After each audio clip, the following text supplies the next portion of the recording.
Welcome to the Moxie Press Podcast, episode 9. Today I have a too short but awesome conversation with our September author spotlight, Simon Brading. He is a British writer who wrote an incredible novel that is a revisionist steampunk World War II, dogfight, jet, war novel that features female protagonists. The excerpt that he submitted really, it's very thrilling. It's very exciting, and he's a really cool guy with a very interesting story that I did not know about going in, which I thought was really great, and it shed so much light as to why he is so good at writing this particular piece of action. So we talk a lot about action in this. We also talk about, sort of his background, where he comes from, and some advice he has for writers trying to write more active and exciting narratives along the way. Unfortunately, like I said, it was really short. We recorded this while I was in London, hence why you see this Operation Mincemeat program behind me. It's just a humble brag. I talk about it in the episode. I just can't stop thinking about it. Great show. Also, at the end, you're going to notice it just kind of ends.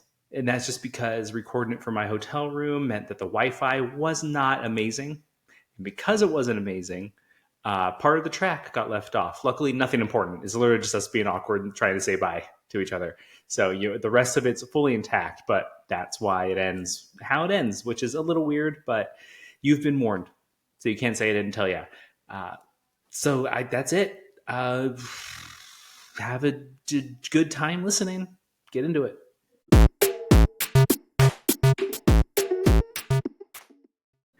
Gwen resumed her scan of the sky, moving her eyes along the horizon from one side to the other, then completing the circuit by lifting her head to look overhead, avoiding the sun so as not to blind herself. The movement was not nearly as automatic as it should have been yet. She had to tell herself to do it, but she knew that it would come, if she survived long enough. The more experienced pilots said as much. In the middle of a scan, she hesitated, blinking, as her mind tried to tell her something. Had she seen something? She retraced her scan, going back the opposite way. There! Was that a dot, or just a speck of dust on her canopy? She was about to slide a magnification lens down over her goggles to take a better look when she was interrupted by a call over the radio. Close formation, please, Patin 3. A quick glance to the side showed that while she had been searching for the dot in the sky, she had let a gap open up between herself and the squadron leader's aircraft, in turn forcing Patin 4 to move over with her. A few soft nudges on her rudder pedals was all it took to put her aircraft back into formation, and she cursed Bertie Withers silently before keying her microphone. Apologies, leader. Gwen's attention had been elsewhere for less than 10 seconds, but when she lifted her eyes to seek out the dot overhead, it had grown into an aircraft and spouted fire. Brake! She threw her spring into maximum unwind, simultaneously pulled back on the stick to try to get out from between the two Haradans flanking her. Her warning came far too late, as tracer rounds were already penetrating the small formation. The effect was instantaneous, as the armor-piercing ammunition of the Prussians ripped half of the squadron leader's wing off, and he spun and went into a dive, narrowly missing Patin 2. Her own aircraft didn't come through unscathed either, and it shuddered as at least 2 rounds struck it, opening up gaping holes in the metal of her left wing and damaging the frame beneath. She had no idea how the other 2 aircraft in her flight fared, though, and she had no time to look for them as she threw her machine onto its wing and turned sharply after the fleas. There were 4 of them. Muhlenberg Mu-9s, agile fighters that had accounted for far too many pilots and aircraft over France. Gwen had a few seconds before they closed back into range, and she used one to glance over her shoulder and look for the rest of her flight. There was no sign of them, but she thought she saw a flash of white far below, possibly from a glide wing. She had no time to keep searching for them, though, because the Mu-9s were fast approaching. Instead of climbing back into the sky, they had banked and were coming around to get another shot at their victims, obviously supremely confident in their advantage and intending to turn fight. Gwen grimaced. The Haradan was a wonderful gun platform, stable and capable of accurately delivering a weight of metal that rivaled the frigates of the Napoleonic conflict, and was more than enough to take down bombers and heavy fighters. It was also fairly manoeuvrable and could outturn even a Spitz team under certain conditions. But the Mu-9s were reportedly far more nimble, and under normal circumstances she couldn't possibly hope to take on 4 of them. Fortunately, though, she had an ace up her sleeve. She reached under her seat to a hidden panel, feeling the 4 switches there, and flicked the one on the far right, praying that the modifications she had secretly made to the wings in the dead of the night over 4 long weeks hadn't been damaged by the 2 hits her machine had taken.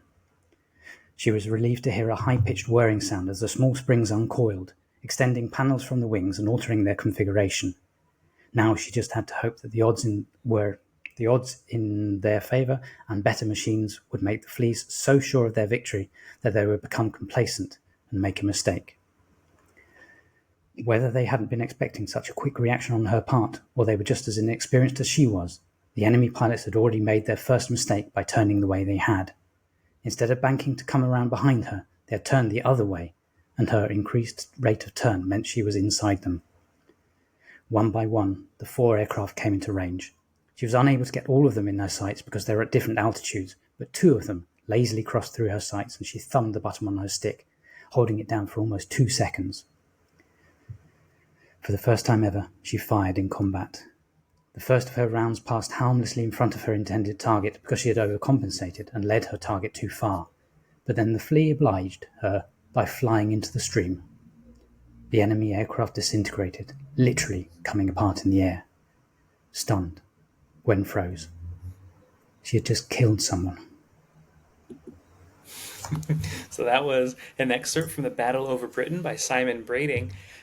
Simon, thank you for joining My pleasure. me today. Again, this is some behind the scenes for the listener and viewer, but it's been a fun time trying to get everything set up. Almost didn't think we'd make it today, but I'm happy we were able to find a little bit of time to talk. I guess first off, please tell us a little bit about yourself, what your journey in writing, what you're doing today, a little bit about your history, and just we'll go from there. All right.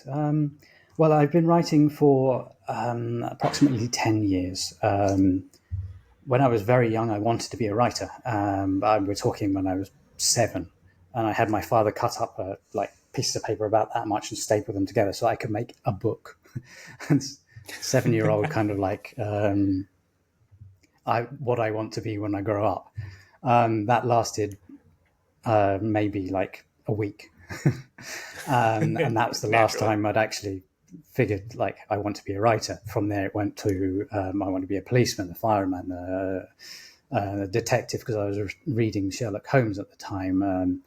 When I got older, I wanted to become a pilot and joined the cadet force at school, and got my glider pilot's wings and everything. And just when I got to the fact that I was going to actually sign the papers and say, right, I'm going to university and you're going to pay for university, and then I'll go into the RAF afterwards, the Royal Air Force, they said, oh, but your eyesight isn't good enough, you'll never be a pilot. So I've got to that. I've got as close to that as I'm going to be to becoming a pilot by actually writing about pilots. But yes, so turn the clock forward from school to 10 years ago, and I was an actor, and I thought, well, maybe I could write a few roles for myself, and I started writing screenplays, and then I thought, well, this is easy. And I also thought, well, I'm not actually selling these screenplays, so I might as well write a book that I could sell. So I turned a couple of my screenplays into books and just posted them online on Amazon, and that was it. That was the beginning of my career as a writer. And as an actor, I have a lot of time off. So rather than just sitting on the sofa and going like that and turning on a television and just sitting there and eating and getting fat on the sofa, I thought, well, why don't I spend my time writing books instead? I enjoy it. I enjoy it a lot, and that's it. In the last 10 years, I've been writing continuously. Apart from the few years I've semi taken off to raise a son, because you try writing when you're up all night birthing a child. Oh. It's not easy. Inspiration just doesn't come. But I've managed to write 19 books over the last 10 years, and I'm happy with that. So, yeah. Yeah. It's been a roundabout course, but finally got to write her. Amazing. No, I think, you say it's roundabout, but we forget that when we're a kid, often it's one of the first things that we, go back to. So it was like for you, it was like first thought, best thought. You wanted to put together a little book, you wanted to be a writer, and then you abandoned it, Hmm. but eventually you find your way back to it. Yeah. I mean, We chose your piece for various reasons. I mean, on one end, it just is exciting. It aligns a lot with our tenants. It has a female mhm. protagonist. It's interesting. The piece you just read, for example, passes the Bechdel test. Or wasn't like she didn't have thoughts about her dad during it or anything. It was Yeah. very much a straightforward. Um, she's a person, not a plot device. So that was one aspect. The other aspect is Mhm. that, my wife, were she here, she sometimes does these, Right. with me as our actual founder and like head of Moxie Press. We have a lot in common. We both went to school for acting. I Mm. wanted to be a writer growing up and then abandoned it and eventually returned to it. When we Right. had our son, I wrote my memoir, which, the shameless plug, people can find it on the website. You had time Um, to write a memoir? well, that was the thing. I mean, she gave me the space and the time because she Ah, knew it was okay. Mm. important, but to me at least. But the same thing though. You're not getting sleep. You're suffering. We have twins now too, so Ooh. I wouldn't even want to write a book right now, even if she was like, "Go for it." I'd be like, Uh-huh. "No, no, no. I need to sleep." Um, and we saw that in your experience, we did a little research, did a little stalking. Mm. That you also have dance experience, and she's a dancer, so it felt very, kismet.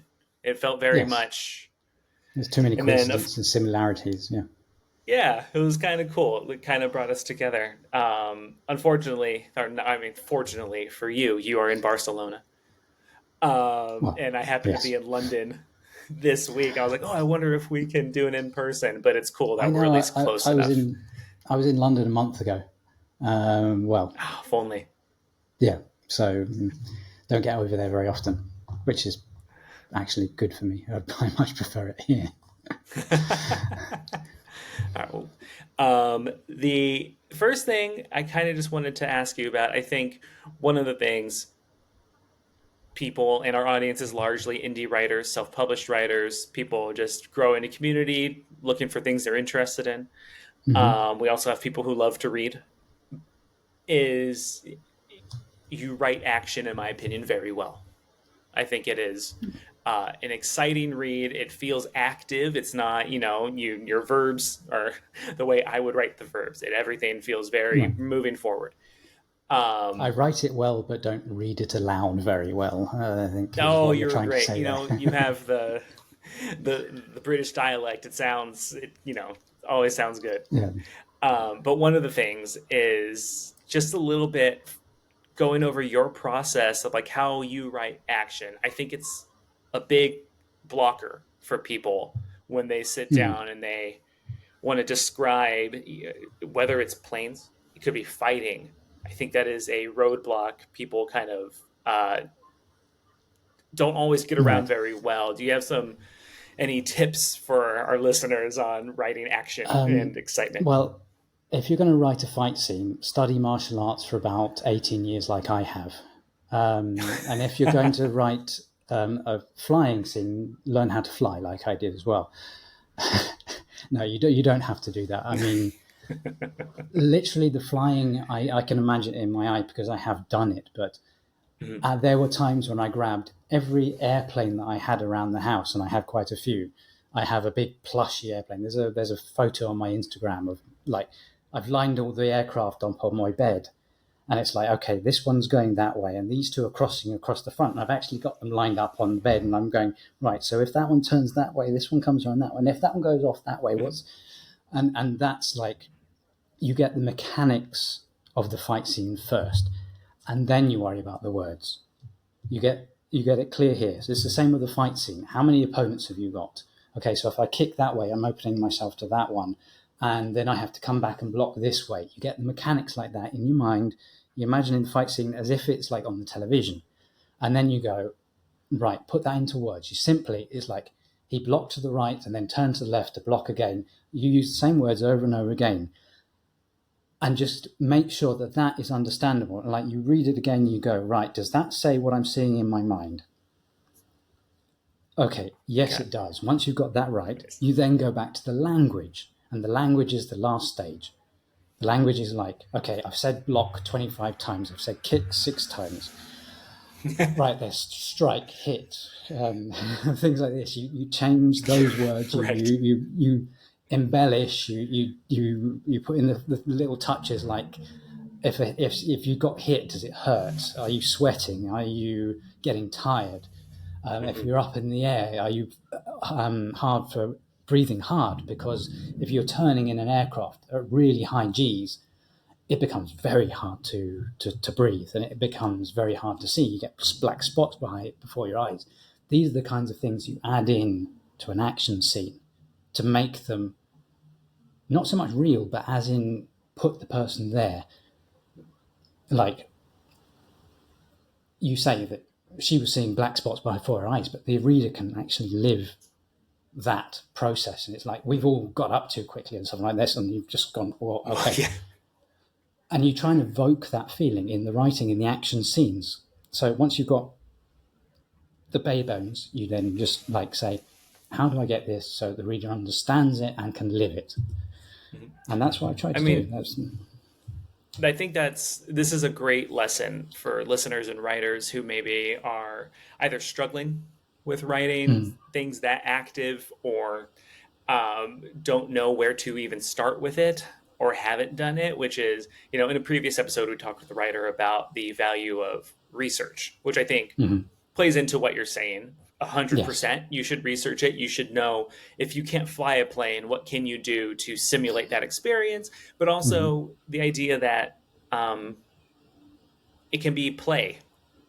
Like Yes. you It's fun. you played Writing's supposed to be with fun. plush airplanes. Yeah. You're like a child again. It's beautiful. Exactly.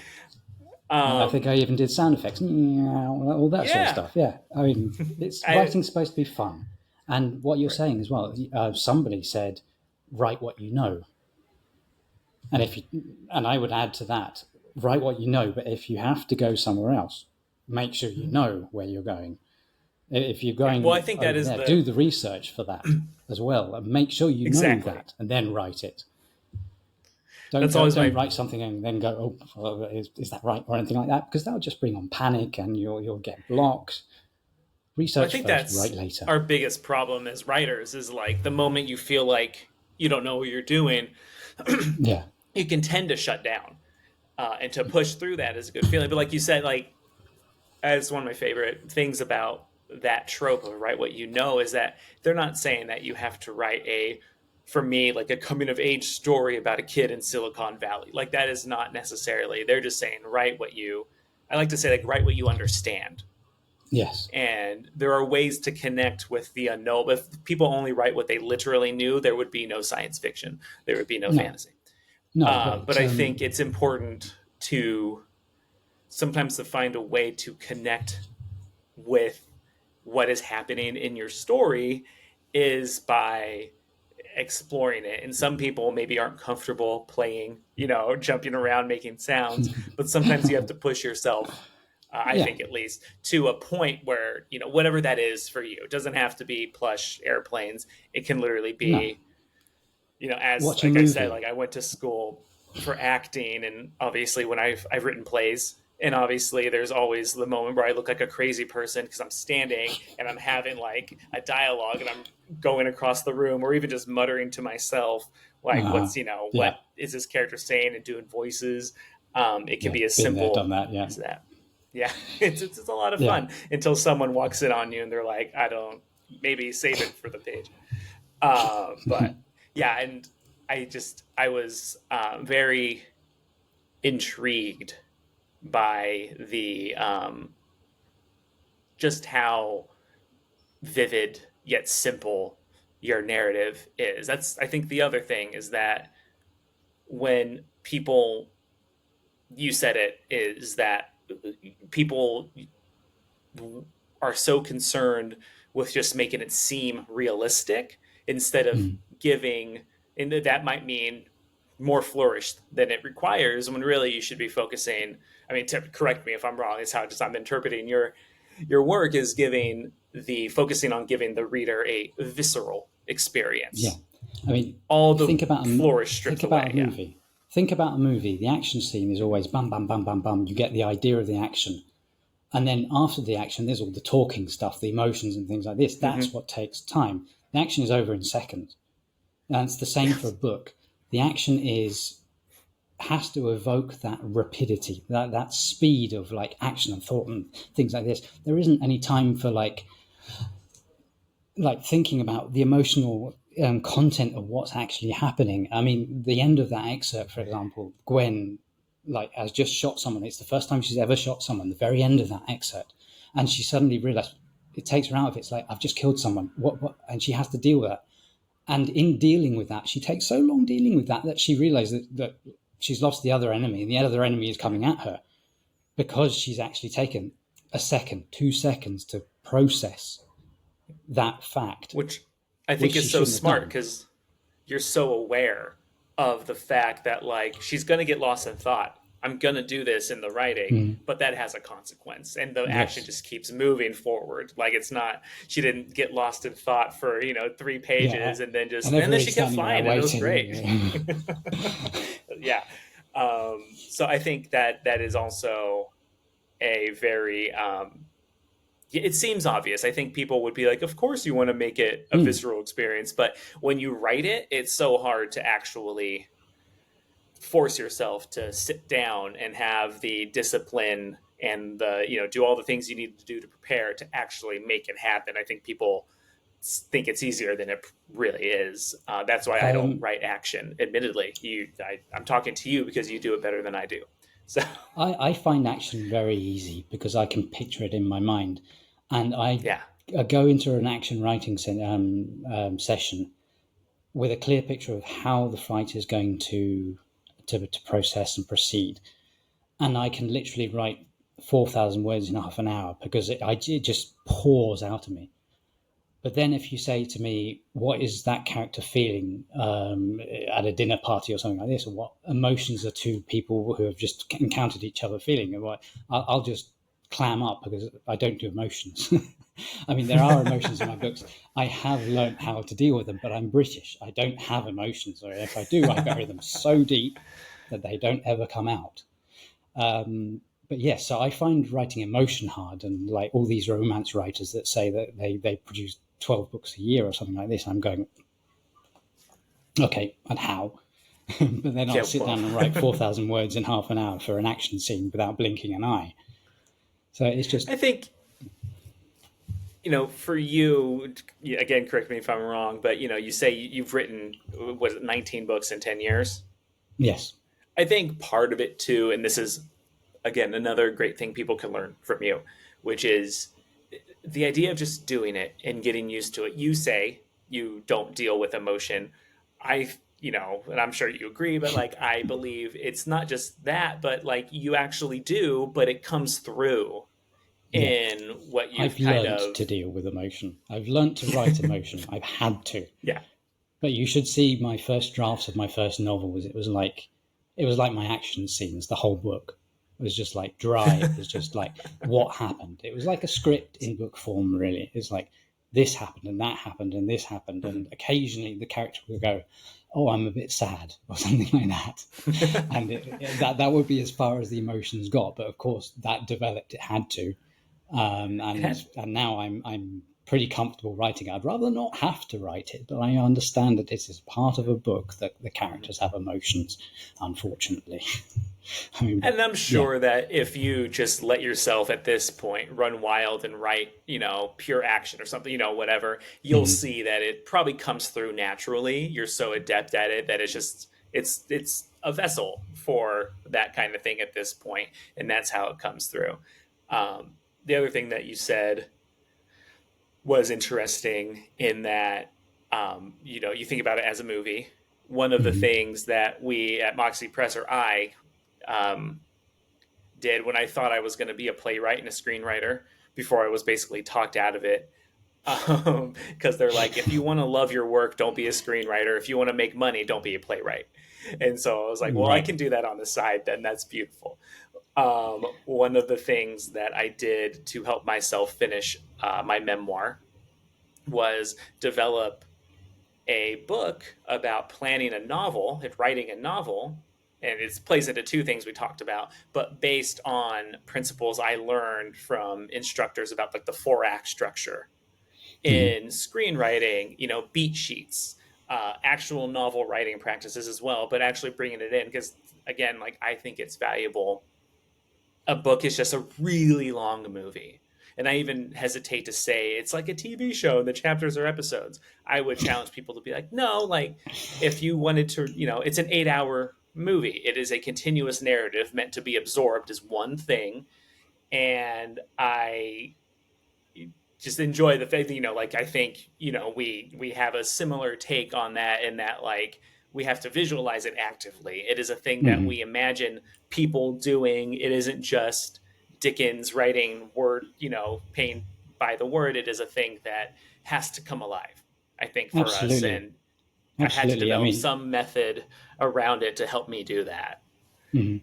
I mean, if you can't imagine a character doing what the character is doing, then it's wrong.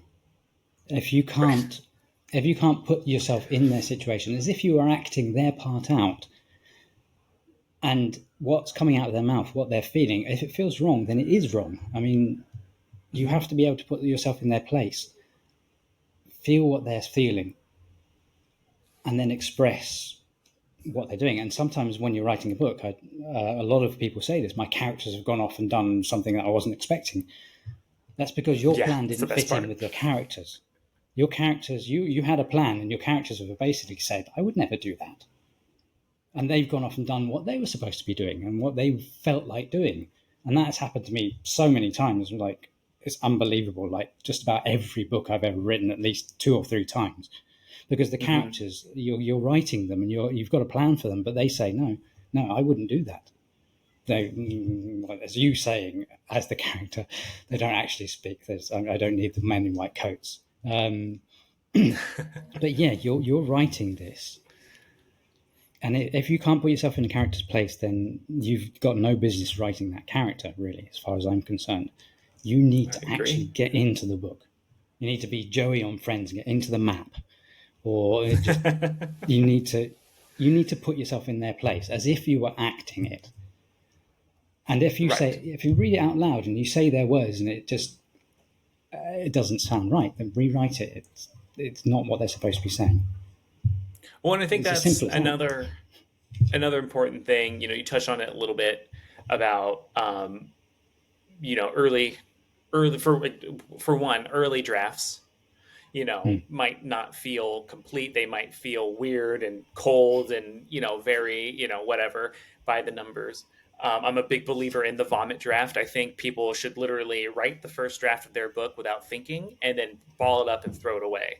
If they're brave, they'll save it and publish it one day after their death. But I think it's important for people to get it out of their system. And I think the other thing is um, just the eventually once you get into that state, that flow state of writing, after a few drafts and you're just like in it, you've done your research, you're ready to put these words onto paper in a way that feels more final. Letting yourself get to the point where your characters are basically living on their own. And yeah, like Absolutely. you said, you've done that. I've done that with certain things. Like I can't believe this person, you know, killed or hit that person or Yeah. whatever like it. But they tell you, and I think it's just a good lesson too for writers. Like Mhm. after a certain point, once you're on the path, that means that this book has a story. There's something here. You have to listen to your writing. You're no longer telling it what to do. Sometimes it will tell you what to do. But Yes. I mean, I don't outline my stories at all. I have a beginning and an end that I think I want to get to. mhm. And then how whatever that path is, it comes out while I'm writing. So funny. I I'm do so not structured. So plan to out. me, to me, you're like a wild man. Well, no, it's You're just brave. Well, okay. No, you. I just think that life is not planned. You have the Correct. objectives that you want to get to, but then it's like if you say, "Right, today I'm going to do this. This week I'm going to do that," something will happen, and that won't come out. So, if you force into a story like this has to happen in the first week, if you force it into it, then you're not allowing for spontaneity. You're not allowing for the characters to live their own lives, and it becomes, to my mind, a bit artificial. Correct. Yeah, I much prefer to. Yes, I mean, I'm writing a war stories, so we have the situation where I left them in the last book, and the situation I want them to be. I want them to lose this battle. I want them to win this battle. I want this person to do this kind of thing or end up with this person. But how they do it, I leave up to them. That that's life. That's how life is. I mean, that's the simplest way I can say it. Leave it up to them. You can plan all you like, but you have a plan. So many people have a plan for their chapters or whatever like this, and then they go, "Oh my god, that doesn't fit anymore because I want to do that instead," and that's your whole Hmm. plan gone. Like you've made a plan for 20 chapters, and in the second chapter they go off and do something else. What's happened to the plan now? Do you have to draw up a new plan? I just don't think that's sensible, really. I just like to let my characters breathe and life happen. I, my next question, you might have already just answered it because I think that is a beautiful piece of advice and sentiment for writers. But again, we have a lot of struggling indie writers who are in our community, who follow us on social media, who could always use a piece of guidance, especially from someone who's written as much as you. Do you have any other pieces of advice for struggling indie writers? Or just indie Um, writers in general? They don't have to be struggling. Struggling in what way? Struggling to write. That's what I'm saying. They don't have to be struggling. That's putting a Yeah. judgment on them. They could be fine. They just like writing. No. Have an idea, run with it. If it doesn't work out, don't worry. Go for something else. There are so many. I've got notes in Keep, Google Keep, that are so many ideas for books and stuff like this, which I've just scribbled down because it was a dream I had or an idea I had. And you get to a point where it's like, this isn't really working, and you just have to discard it. The same with a book. If your character's going in one direction and they just stop and it's not working, like take them back. If your plan isn't working, like, and it doesn't feel like your characters are going in the right direction to go with your plan, scrap the plan. It's like, what I'm trying to say is just don't force it. Let it flow. Let it come from within you, not from the piece of paper that says this is what you've got to write. Because otherwise, it's not going to feel right. It's not going to be good. You can't force writing. I mean, I think that is probably that little quote right there is probably a great. People should write that and put it on a post-it note on their computer. You can't force writing. Simon, this is going Yes, to break my heart, but we have to go. unfortunately, we have to go. Before we go, I don't know if I'm bragging, if I'm just plugging something that isn't ours at all. But when you mentioned the unfortunate eyesight, the Hmm. not being able to fly because of your eyes, I saw, because I'm in London, I saw the musical Operation Mincemeat the other night. I Right. don't know if you've had the pleasure of seeing it. I recommend it to everybody. Um, it made me emotional because it reminded me of being back in the theater. But a character on there also had the same thing, and that's why he worked for MI5 as opposed Uh, to actually being a fighter in the war. And I just thought that's another, just going back to the beginning, another piece of like, wow, you mentioned that. I saw that the other night. I didn't go through it. I'm not saying that I relate to it, but I just thought that was a fun thing. When you're back in town, you should I'll have to look it up. try Yeah. and see it. My life would have been so much But different if my eyesight had been fine. It would have been I know, so well, I different. can't even begin to imagine. Yeah. That's wild. Alrighty. Well, thank you so much, so much for joining me. I know this is a shorter one. But it's an open invitation. If we want to connect again, we'd love to have you back on the I'd podcast love again. that. I think there's plenty more to talk about for sure. I could go on forever. Yes. Unfortunately, I have obligations here in London. Sounds way fancier than it is. I just like saying that because it makes me sound cool. Oh, I'm in London. But